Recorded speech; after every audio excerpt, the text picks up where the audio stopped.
Well, you're very welcome to the Boxing Review Show on Boxing Social. It is episode number 2. Already well into this big run, aren't we, Ant? Flying. Absolutely flying, the pair of us. So, as it says on the tin, it is a Boxing Review Show, so we're going to have a look at all the weekend's action. But, of course, a couple of days to consider everything, and you move ever faster to the week ahead as well. So, lots going on, Anthony, and... we're going to have a look, obviously, what happened at York Hall, what happened in New Orleans, and all the rest of it. We'll have some special little bits from you as well, as we tend to do. As you were rating everything last week, we'll do that again. And but without further ado, really, and like I like to do, give you the big introduction. We are in God's own city of Manchester, in this beautiful studio here, outset, and as we, our new home here for this podcast. But you always have a busy week, don't you? So since I saw you last... Yep.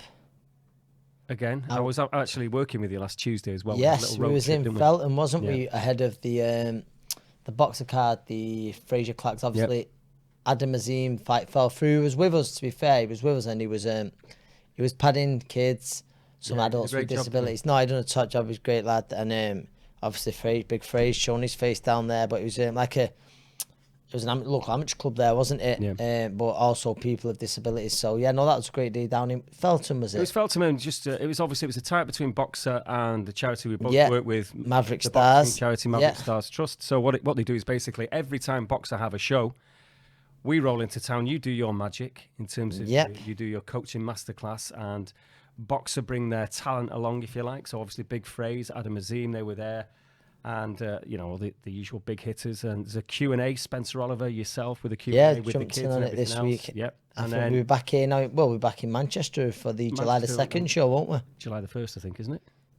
You could be right. Yeah, so we'll be doing something similar again. So it's a great community event. And there is a sustainable element to it, because we always signpost kids that have never boxed before or new to a gym, and signpost them to clubs and everything else so they can get involved. So and that way, once they do make that little breakthrough and they realise that it's not an intimidating place to be in a boxing gym, they're usually the friendliest place, most inclusive places on earth. Yeah. You can go from like a little snotty-nosed kid to the WBA champion of the world. You can become a lightweight champion of the world if you stick with it. Anthony? You can do. You absolutely can do. But I love that place where we was last week. Listen, I love walking into amateur boxing gyms, because I say it all the time. I'm not saying it doesn't go on full stop, but I very rarely hear anyone say any kind of bullying goes on an amateur boxing club. I've never heard of it, because obviously people would get found out, but it just doesn't happen. You see people of all races, of all ages, people, different jobs. I remember something on the Instagram lately, a criminal could be in there and a policeman or a lawyer, but once they're in that boxing gym, they're all working away, everything's forgot about, and I do like a boxing gym. So it was a special day in Feltham, and you also paid homage to the great showman himself, because it was the home place of who? One of your idols? Of one of my idols. I've gone to fancy dresses as the great man. It's the very talented Freddie Mercury, and I went and seen the plaque, yes. Memorial to the plaque of Freddie. Do you know, to be fair, in Feltham, there's not actually too much in Feltham, but it was worth going just to see that. And they've got Witherspoons as well, haven't they, Dan?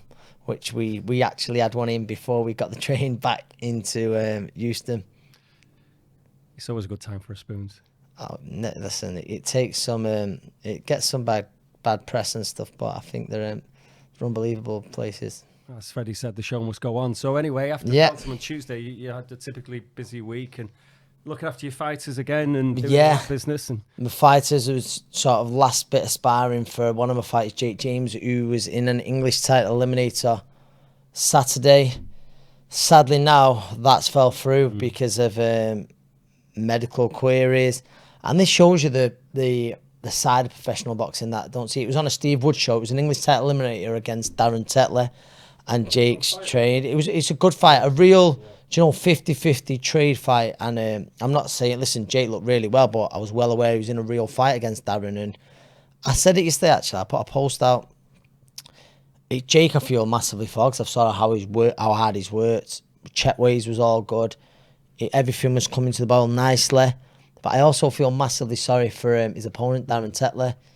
The fight's been called off once before, so it was an opportunity to get him back in that title frame. And I found out since he'd been offered a fight on a big show. I think it was on a Matchroom card for a lot more money than he was getting against Jake, but he'd already committed to Jake, and now he's left with neither. I think thankfully Steve Woods kept him on the show. He'd probably only in a 6 rounder, but so it's better than him not fighting at all. But it's a tough sport that time, is boxing, and people just don't realise it's it's hard. So obviously I feel for Jake. I also feel it is. It's Steve, and he was like, I think there's been a lot of knockbacks with the board lately with medical queries and stuff like that, and I know Steve would just try to get it on in around 4 weeks, but Steve Lillis, is really realistic and just said there's no chance of that happening, or next to no chance. So now Stevie's got to rush around, try and get a new main event. Obviously, you saw that as well with the boxer card. That's possibly lost the fight of the night on July the 1st with Zach Chelly versus Mark Efron. Mark Efron defended his British title, so he's been injured. So you wouldn't want to be a matchmaker in boxing. No. But before we get to the fights as well, it was Father's Day, wasn't it, a couple of days ago? So were you well spoilt? I was spoilt massively. Do you know what I actually got? Go on. Kinder Bueno happy apples. I got a pack of 5. That was me. I got a pair of socks. I'll probably take the socks over the happy apples, Don. But that was my Father's Day gift. So rock and roll. Played it down a bit. I got a little bit more than that, but not a lot. I mean, listen. We don't get spoiled like that. No, well, someone said like Father's Day. Mother's Day is like, top class meal, 3-course meal. Father's Day, if you compared meals, it'd be something like plain food, wasn't it? That's how how you judge them both. Yeah, Mother's Day, geez, they get spoiled. Maybe they deserve it more than we do. Of course they do. Right, well, let's get on with it, because the breakdown is all about the fights of the weekend, and we're going to start with the biggest, I suppose it's fair to say, the most high-profile fight of the weekend. He's a Matchroom fighter. His first fight for Matchroom, Regis Prograis. Yeah. Back in New Orleans, as they'd say over there. He was headlining at the beautifully named Smoothie King Center. Yep. Against Danielito Zorrilla, who no one gave much of a chance to. This was meant to be a showcase from Prograis. It was meant to be all about him being devastating and putting on a masterclass for his fans, and didn't quite pan out like that. It didn't. Listen, it was a split decision. It was some people seeing it the other way, and there wasn't much in it at all, and it was a frustrating night for Regis Prograis. And I think in the first there was a possible knockdown, I think, against him, but then in the third he scored a legitimate knockdown. He thought, right, he's found his range now, and he never really did all night.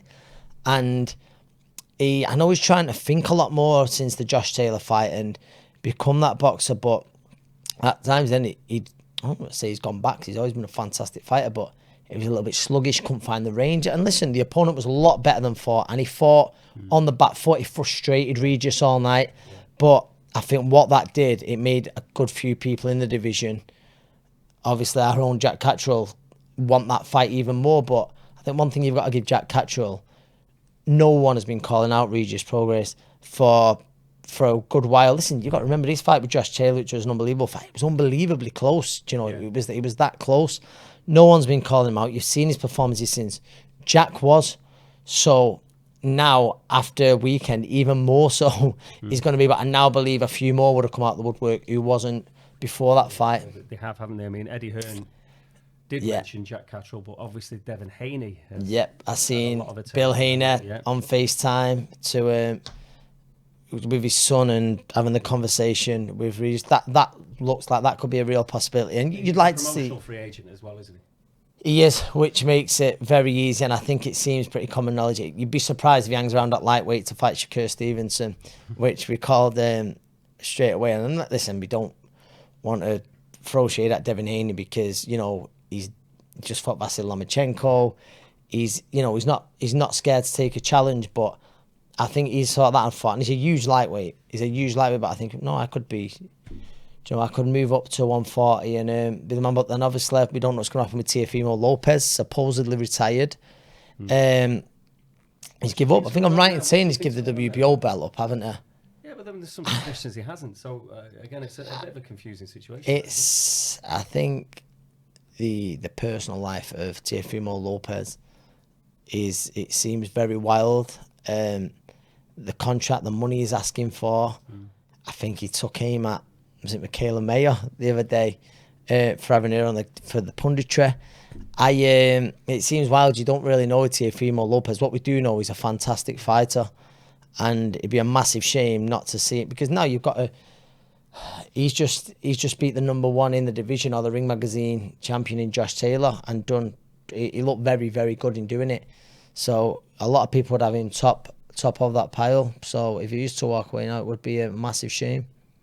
But from our point of view, knowing him as we do, Jack Catterall would be a very, very worthy opponent, wouldn't he, for that WBC belt? Absolutely. And like I said, he's been calling Regis out for a long time. And not just that, listen, a lot of people thought he got the decision against Josh Taylor. A lot of people. So should have got the decision. Yeah. So you look at there and you think, no, he's 100% deserving a shot. But it's just not many people seem to be calling out his name, which, again, I think if Jack's not got a title, they're going to see him in the Who Needs Him club, because I think we know how good he is. But listen, the Regis that weekend, you would give Jack more than a chance of and you can't becoming a world like champion. Darren Foley to Regis, but being out of the ring so long as Jack was, and he was fantastic. And styles make fights, and Jack looked very good against Darren Foley's like super determined, but then you could also argue he was made for Jack Catterall. Yeah. So it'd be a very different fight with Regis. Like, say, it might have just been a bad night at the office, but we shall see going forward. There's a queue of people now wanting to fight Regis Prograis. Yeah, the scorecards were interesting in New Orleans. There was 110, 113, 114, and then 118, 109. I mean, again, Zorrilla thought he'd won anyway. I can't remember seeing a split decision like that. That much difference in the cards. One judge to give Regis nearly everything, and then one judge to go against him. It was it was a crazy card. But I mean, listen, it probably was a difficult fight to score at time, but that probably needs a little bit of explaining, if I'm honest. Well, the point was made in the TV commentary that it isn't exactly a hotbed of boxing, and that the referees are not as experienced in these kind of fights. But that's a situation that can't go on with world title fights, can it? Well, that's another one. So with Regis Prograis there, I remember in the WSB, Terry Flanagan went over there, and one of my best pals, he went over to watch Terry, and he's like, "Well, there's a few hundred people in this arena." He says, "It's mad. It's in New Orleans."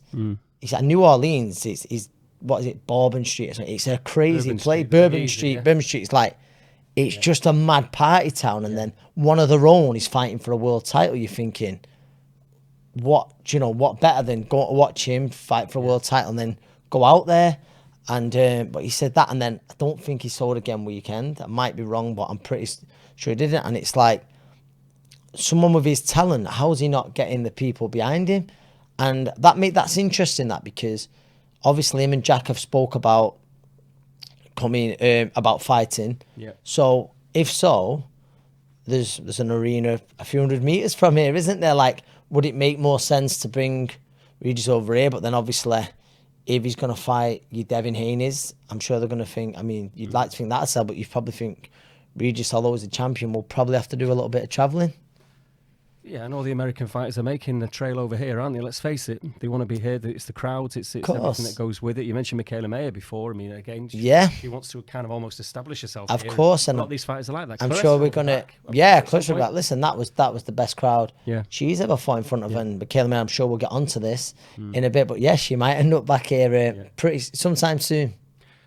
You've not boxed in that part of the world, have you? In that part of the USA? I've not. No, I've not. I've not been looking to box over that part of the world. You've been like Texas and all that, but you've not been to New Orleans. No, for that part of the. I wouldn't mind sampling some of the bars around there, but I've heard it's wild. I've heard it's absolutely wild.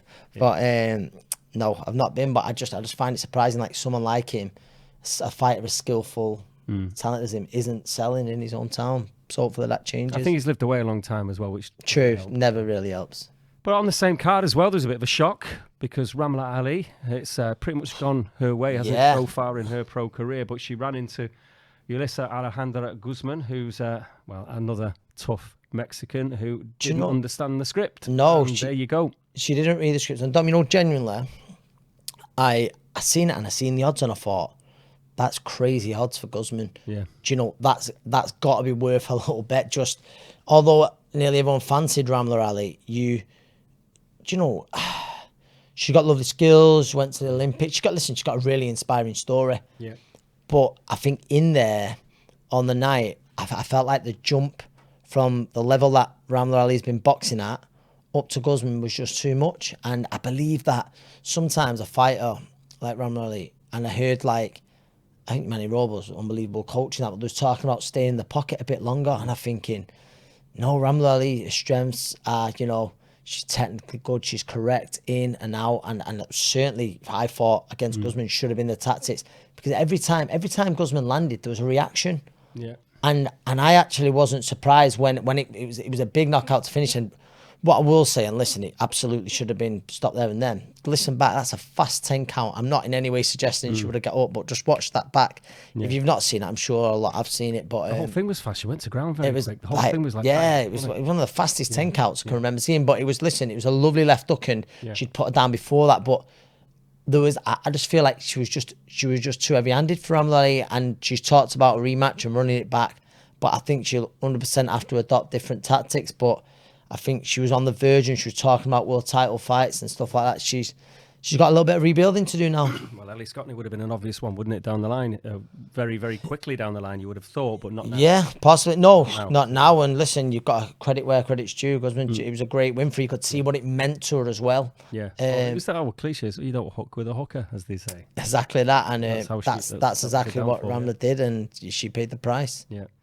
Well, in Australia, before we get to what happened at York Hall, there was it didn't last very long, but Tim Tszyu. Yes. It's always nice to talk about Tim Tszyu because of his dad, Costa Tszyu, and that night down the road with Ricky Hatton. Yes. Which was 2005, around this time. Yeah. June 2005. I think it was, wasn't it? Yeah. How many years that is now? 18 years ago. Good God.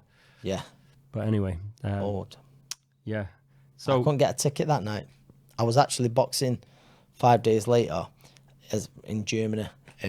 When an amateur team was going over there. So, but I remember Ricky winning that night, and it was just like everyone was just talking about it for days, the buzz of the city and stuff like that. But yeah, wow, it was that long ago. It was, yeah. Jeez. I was there that night, and the arena was chaos. You couldn't get a drink in there. The queues. It was just crazy. Yeah, everyone had to be in at a certain point. They had to be in at a certain point because of everyone being too stupid. Yes. Because obviously it was in the early hours, the fight. Yes. So it was it was hard work in that arena that night. But one of the great nights. Once the fight started, it was fantastic. Absolutely. It was a very, very long night. But Tim Tszyu, anyway, he was in action against Carlos Ocampo on the Gold Coast in Australia, and it's a seasoned campaigner he was in against. A very experienced man, but he just ran at him.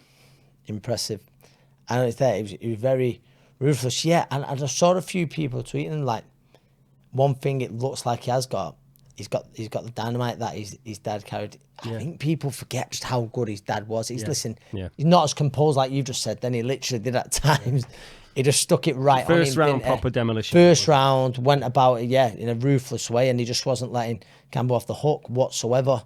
But one thing I'll say about him, he's improving dramatically. When I was seeing the ranking and then there was talk of Charlo and stuff like that, I was thinking, no way. But now I really believe there's a lot of people now who fancy him to beat Charlo. Obviously, Charlo's inactivity might look stupid. Those people doing that, but you're now starting to give him a real chance.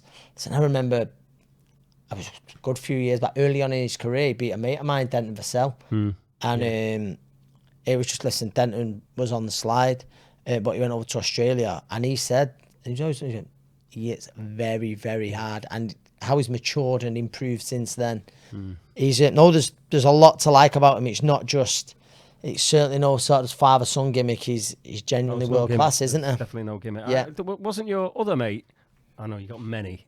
Yeah, got the two, not just Denton, but I was going to say Liam Smith as well, wasn't he? Liam Smith has been linked with him. Yeah, that wouldn't it? What a fight! Listen. Might still putting an angry Liam Smith in the fight week as well. Wow, just throw that in the Liam Smith with jet lag and fight week. Throw him in at the presser. I had like Paul Smith Senior and Costa Tszyu Senior, the senior as well. That'd be good. But no, what you're saying. No, listen, Liam and him would be a fascinating fight, and it was talked about for a bit as well. We don't know anyway. And I prefer Liam at middleweight as well. Yeah.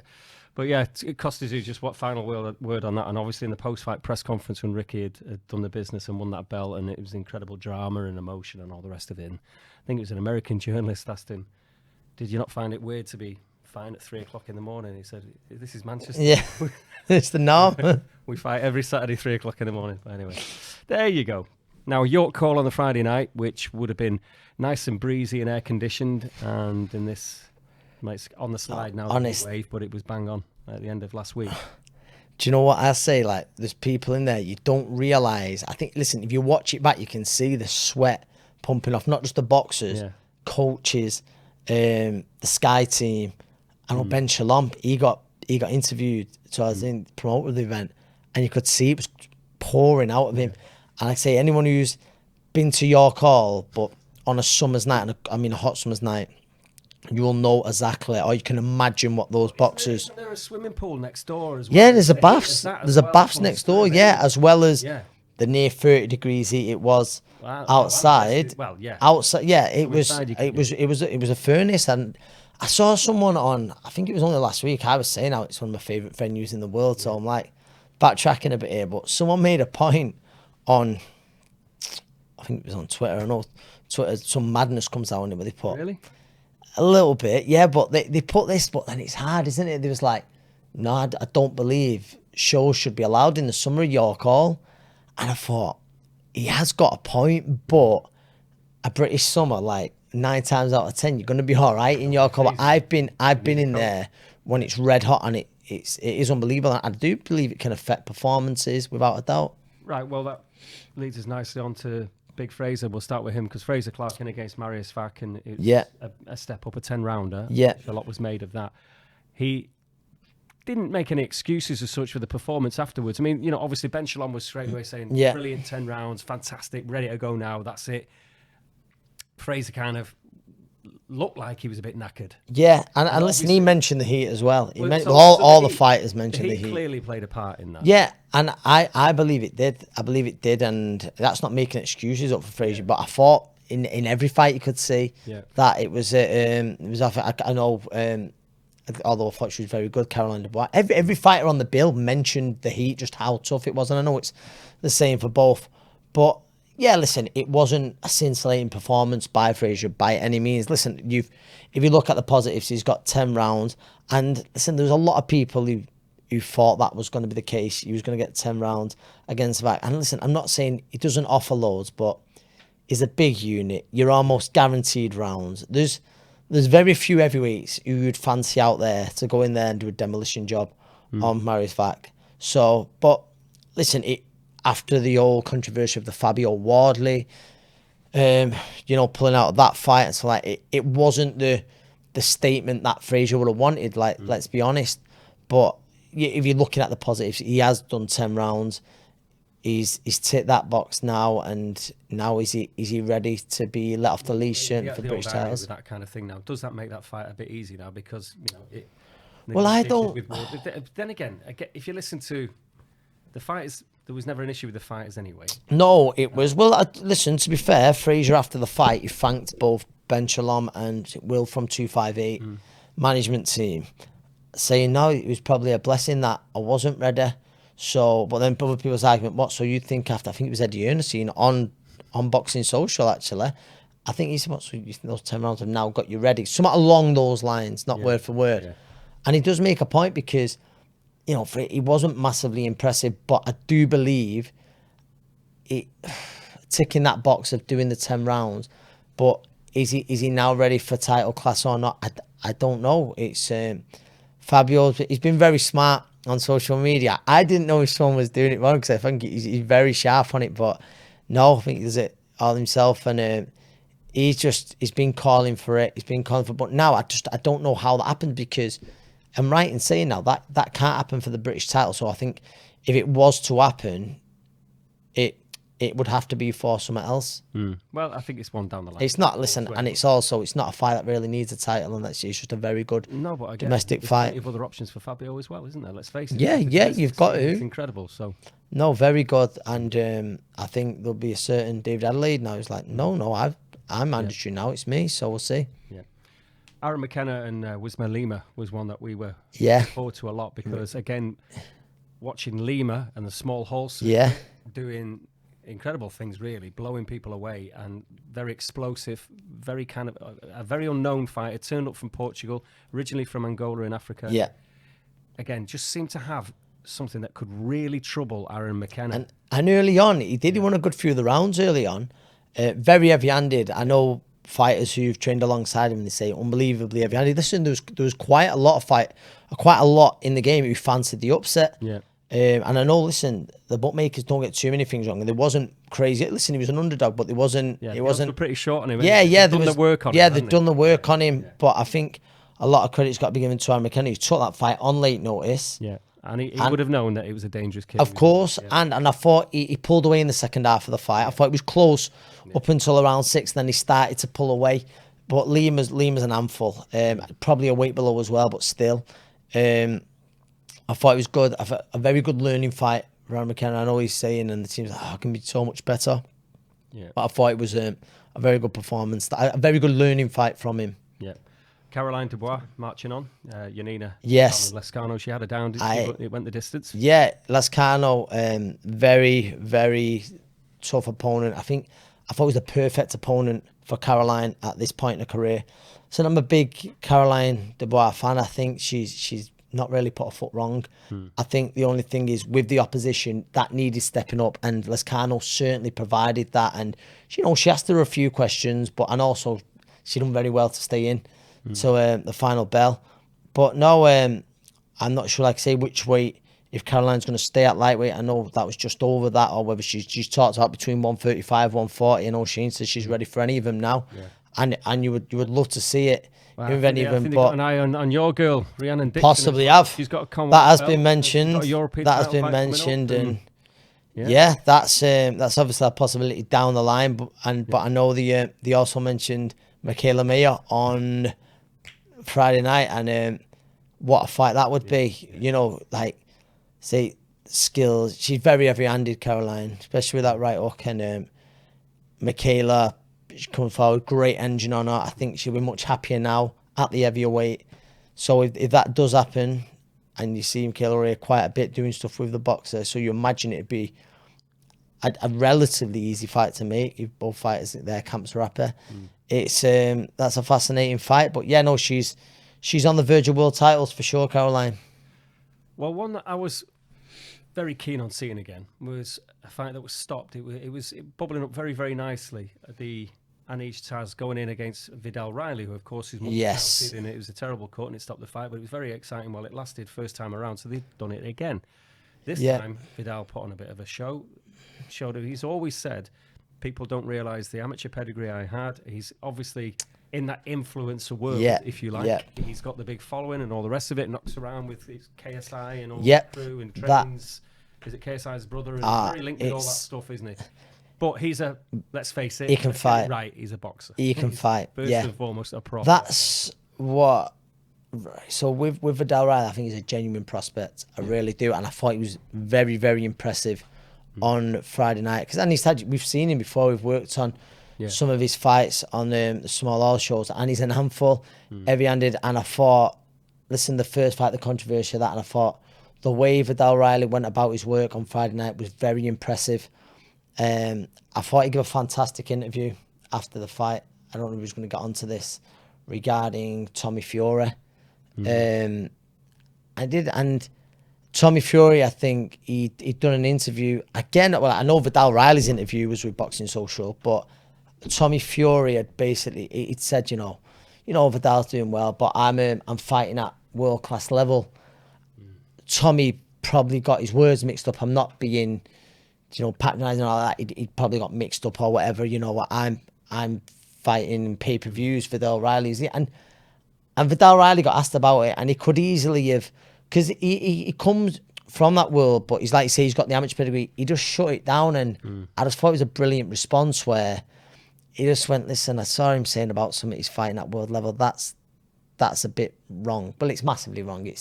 He absolutely isn't fighting at world level, Tommy, but he didn't, when asked, how would you like to fight him? He's got the social media following. Soon, you never know. Right, but he's how do you feel about this social media following and stuff like that? And all he done, he just shut it down straight away. And I think when there's a lot of shit in boxing, he just shut it down and just said it how it really was. Yeah. He goes, listen, why is he going to fight me at your call when he's fighting in front of arenas for millions on pay-per-view? And that just shuts it down, and it just shows you he's a genuine prospect. Who could be doing a similar thing. Who could be doing a similar thing. And someone who I follow on social media said, you've got to put massive respect on that, because he could you imagine Vidal Riley on some of those Misfit shows?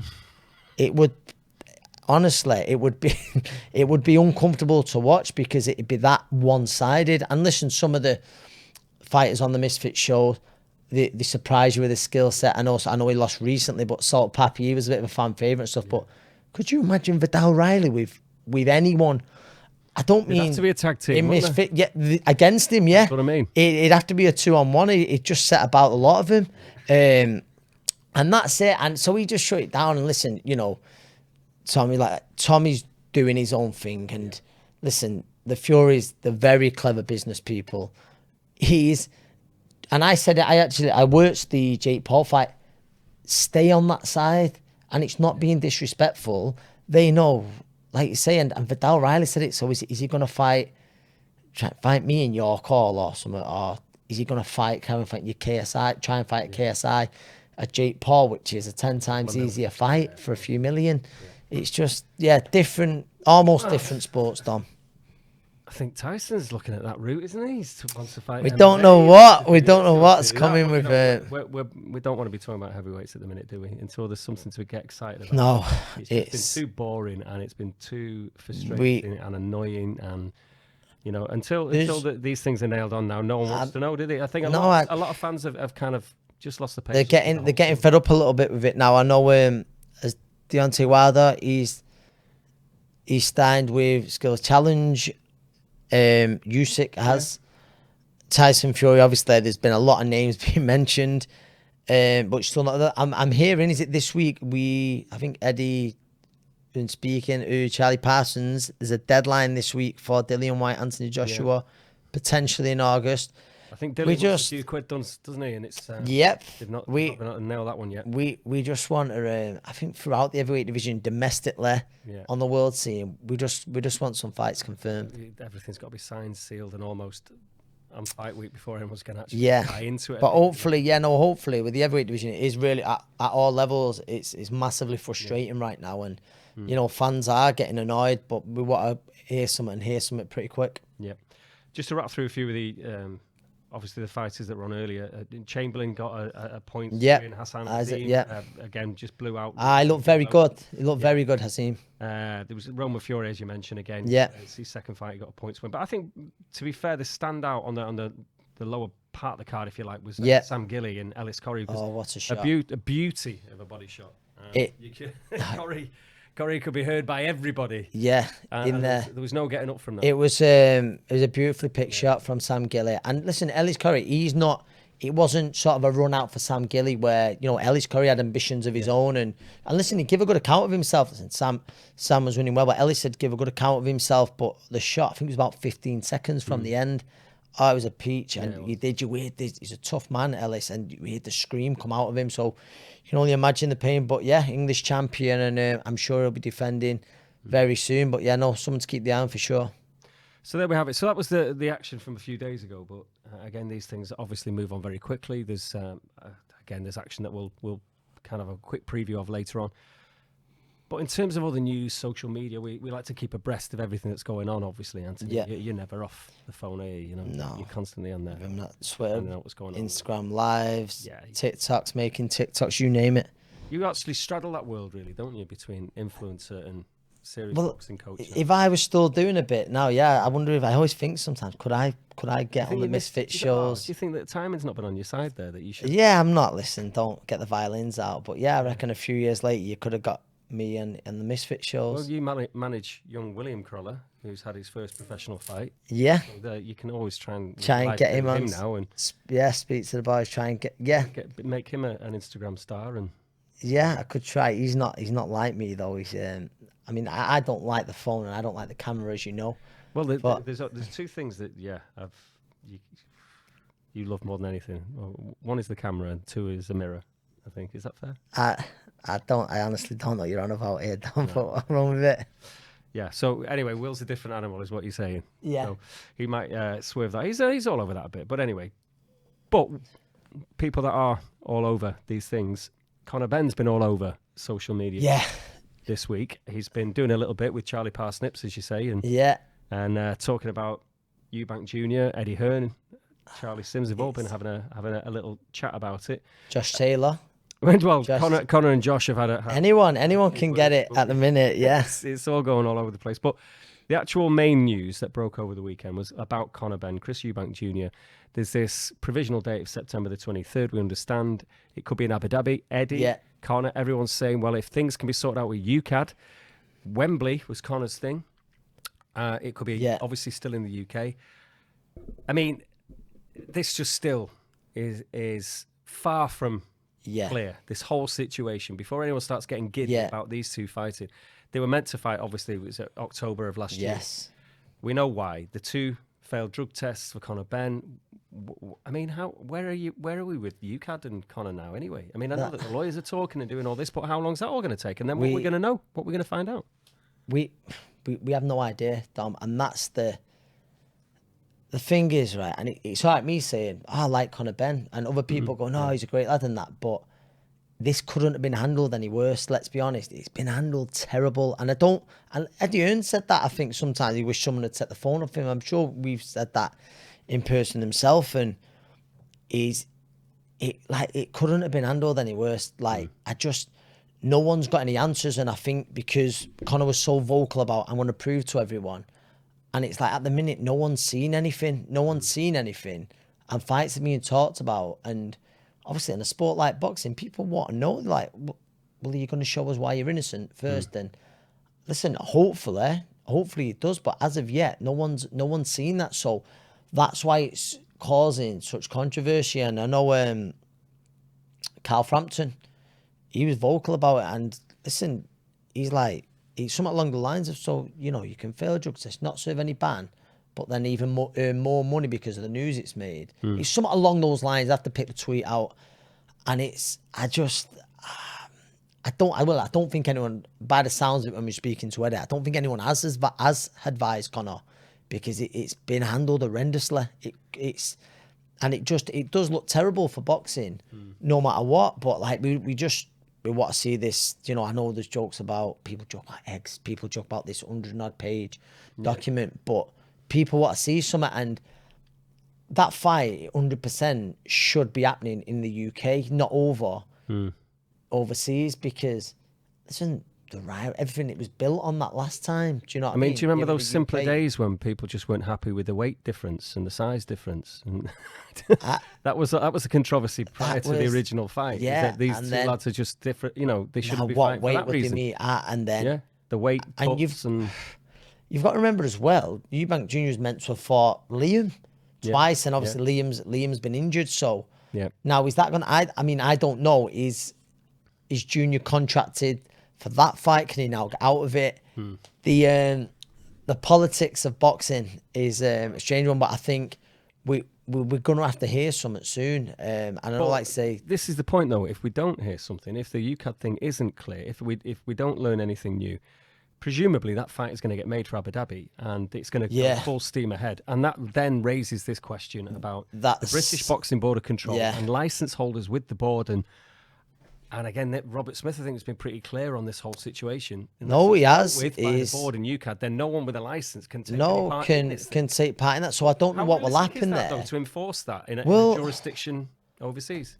That's a good question. One thing I do remember. Do you remember when Hay and Chisora was fighting? But they had a little melee in Munich first, didn't they? And then and as a result of that, they fought at Upton Park, but it wasn't under a British boxing license. So wasn't it? It was under Luxembourg. And I remember at the time, anyone being an active boxer at the time, I remember everyone got a letter. Anyone who takes part in this event, the license will be reviewed. And nothing did happen for the ones who, did take part in it. But it puts the board in a situation and it also puts the fighters in a situation as well, let's be honest. Because if they do that, but Robert's been really vocal about it, hasn't he? So I don't know. I can't imagine him not doing that. Do you know, if he's not cleared, with the Abu Dhabi, I just can't see him allowing it, or they put out there in paper whether they can fight on a different license. I'm not sure, but then I don't know how strict the board can be. It's not me like sucking up to the board or anything like that, but you've also got to be realistic in the sense where the board, they're obviously going to turn down a lot of money. They're obviously going to turn down a lot of money, miss out on big payday which go into there. But then some of the fighters who you imagine would be on that card would be some big British fighters. Well, and then it's the trainers and everyone else. It's trainers is another one. It's the whole team. It's the team. So there you go. Yeah, the coaches is a big one because obviously you've got Tony Sims has got an unbelievable stable. So he'd be in the corner for Conor Ben. Then how does that happen? Geez, I feel like Randall here. I'm not a snitch, but how does that then affect him coaching his fighters or cornering his fighters when he comes back? There's so many questions to answer. Then there's also as well, finally, on this subject, there's just a simple ethical question. If he isn't cleared by a UCAD and it goes ahead in Abu Dhabi, what does that say? No, I mean, again, Eddie Hearn's going to get a lot of stick. Of course. Everyone's going to get a lot of stick involved with the promotion because, again, it will be seen to be saying, hang on a minute, yeah, you can fail drug tests, but life goes on and you get more money because it's grown. Listen, let's not beat around the bush. It looks terrible for boxing. Yeah. If it's not cleared by UCAD or some explanation or something not put forward, we'll see. But yeah, could you imagine boxing would be in trouble and the hate would get online and some of it justified. On a lighter note, your old mate in the Wildcard gym in Hollywood, Los Angeles, got married in the ring the other day. Yeah. Did you see that? Freddie Roach and Maria, of course I did, yeah. No, it was nice to see it. Very. He went to town as well, didn't he, with his get-up? Yeah, it was a three-piece Wildcard T-shirt. And yeah, sure, got one of them. But yeah, no, him and Maria, she's lovely as well. She was always really helpful to us, and I imagine all the fighters who went over from the UK. You've been snotted a few times in that ring, haven't you? I have. I've had a few second prizes in the Wildcard gym. Thankfully, I'll give a few out, but I've certainly had a few second prizes in there as well.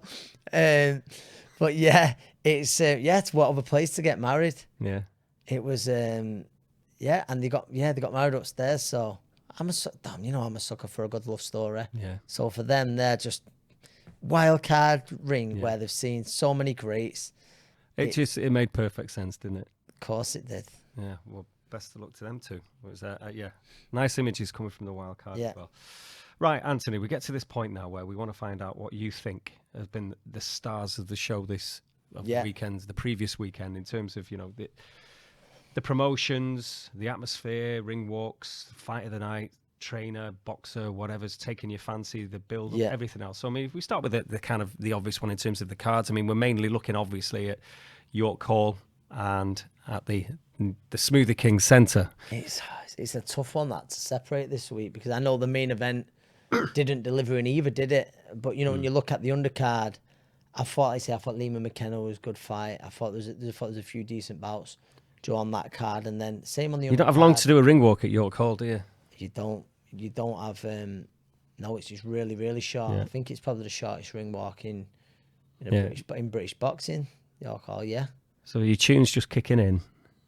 Bang, you've got to get that. Just got to if delay it. York Hall, do you know what? No word of a lie. I remember this again. I was working with you on that show. There's a fighter who come out to Andrea Bekele, time to say goodbye, and he did not walk till the full song. Kicked it, it was a good 2.5 minutes, just stood there. Was that Tommy Jacobs? Tommy Jacobs, it was. I thought he was wearing the Centurion gear, wasn't he? He come out dressed as a gladiator, he did, and he fought Kevin McCauley. And he had a bit of bother with him as well, didn't he, that night? Yeah, he did, and Kevin had a go, and his kid was ringside, and I thought, I'm having a go here, I'm sure my son can do a bit.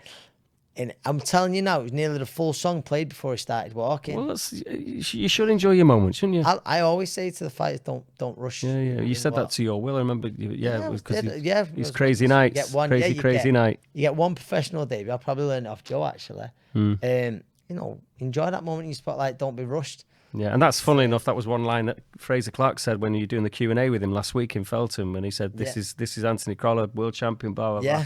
The only fella that could have the whole of Manchester singing along to Whitney Houston." Yeah, it's a fair point actually. It was a good line from Frazer. No, it was, but I didn't even think of it like that. But like, you've got to enjoy those moments, strut your feathers, and you know what I mean. That's your, Yeah. you know, you got to enjoy it. And I always say it, probably said it hundreds of times, but that for me, I can't imagine any drink or drug giving you that kind of high, walking out in front of thousands of people, spotlight on you.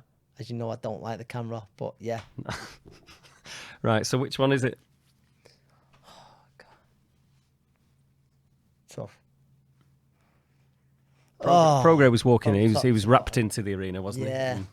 Oh, you on about favourite route? Everything. When it's the promotion, it's the card, it's the whole thing. You've just got to decide which one's the winner. It's hard to beat a York Hall You're sticking with that, right? Yeah, okay. But although the card might have been a bit more interesting in New Orleans. Right, fair enough. And in terms of fight of the weekend, fighter of the weekend? Fighter of the weekend is a toss-up between Tim Tszyu and also Guzman. Yeah, that was a great win. That was a great win, and it was a great knockout. There, I think it's hard to separate either one of them. But yeah, I think Tim Tszyu proved, done for a bit really, but proved he's a genuine threat to Charlo. And Guzman has put herself right in the world title picture. And can you pick out a fight? Is it McKenna Lima maybe? McKenna Lima I did enjoy. Yeah, McKenna Lima I did enjoy. Listen, I also enjoyed, it was a very good performance, and he asked a few questions. Riley and Taj was exciting. It was a bit of a shootout, wasn't it? Just I think Vidal Riley being that lot more polished was the difference. But McKenna Lima, because I was looking forward to it. Yeah, McKenna Lima, that was my favourite fight of the weekend. And away from everything, away from the cards, it could just be what you've been doing yourself, social media. Have you got a hero of the week? Hero of the week. Jeez. You know what? I wish you would have told me this. I would have thought about it. Hero of the week. Or your villain? It might be... I saw those two brothers and a dad. It's called something like The Family. It's like... Oh, the dancing. The dancing, yeah. I think they put out some really inspiring videos. Family and stuff like that, yeah. Right. I always They're see... your heroes of the week. The heroes of the week every week. I know I need to find out, but I'm just there for the comments. I know what you mean because they cause a lot of consternation, don't they? With their no one brings the nation together like those three, like joins them together to all have the same opinion. So yeah, I think they're called The Family. Family. Yeah. Family. Oh, I see. Something That's like that. Right. Yeah. But there's some great comments of which I'm here for. Right. Very good. Well, we know that obviously this week you should have been building up for Jake James in a big fight with Darren Tetley. That's not going to happen now on Friday, but there is still a decent show to look forward to. Anyone in the area should get themselves down to definitely over to Bolton, to the University of Bolton Stadium, the Premier Suite. Steve Wood VIP. Yep, Steve's always putting the local fighters on. And listen, you look at Steve over the years, some of the fighters he's brought through, he's had world champions of his own. So. Yeah, Terry Flanagan. You nearly did battle with. Nearly did. Should have done. Went to the same school. Yeah, same school. He's a blue, you're a red. How can you sell that one? They would have struggled, wouldn't they? Yeah, but shame. But anyway, that never happened. But there is also as well a big card, Edgar Berlanga and Jason Quigley, that at MSG. Wow. Now, it's a big opportunity for Quigley. Not many will think he can do it, but... listen, he seems confident in the build-up, and I know he wasn't impressed with Berlanga wearing shades inside. But yeah, he wasn't impressed with that. But no, you never worn shades inside? No chance. But apart from at the workout the other week, actually, in just down the road from here, when your Will was doing his very first workout, you had your. But they was like slash clear glasses. Were they? Yeah, that's right. What they Okay. Was. So you've got to let me live there. Right. So Berlanga anyway. Berlanga, can you? Hey, I was there for Serrano Taylor. I know this is in the theatre, I think, isn't it? Or is it? Or is it in the main arena? I'm not sure. It's at the Garden. That's all I know. Actually, we'll have to check on that. Either way, name me two more passionate fans than the Irish and the Puerto Ricans. I'll wait. Yeah, no, it'll be a fantastic atmosphere, no doubt about that. So there you have it. There's plenty more coming up this weekend. Hope you've taken something from that review. And episode 2, Ant, we're in the swing, kind of. Yeah. More features, more stuff to come as we go along. But there you are. Click, like, subscribe. Yeah. Yeah, do all of that, as you say. Leave positive comments, negative comments. Yeah, let us know. Yeah, usually on your attire and all that, you welcome all of that, don't you? I'm always open to criticism and feedback. Sorry. Well, there you go. It's been a pleasure. This, of course, is the Boxing Review Show on Boxing Social.